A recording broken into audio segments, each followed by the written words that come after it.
Mind takes the nature of the thought it holds.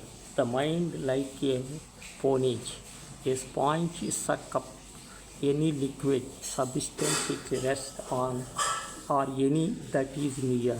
Similarly, the mind soaks up everything equally, whether it is good or evil, unless it is strengthened by the spiritual discrimination.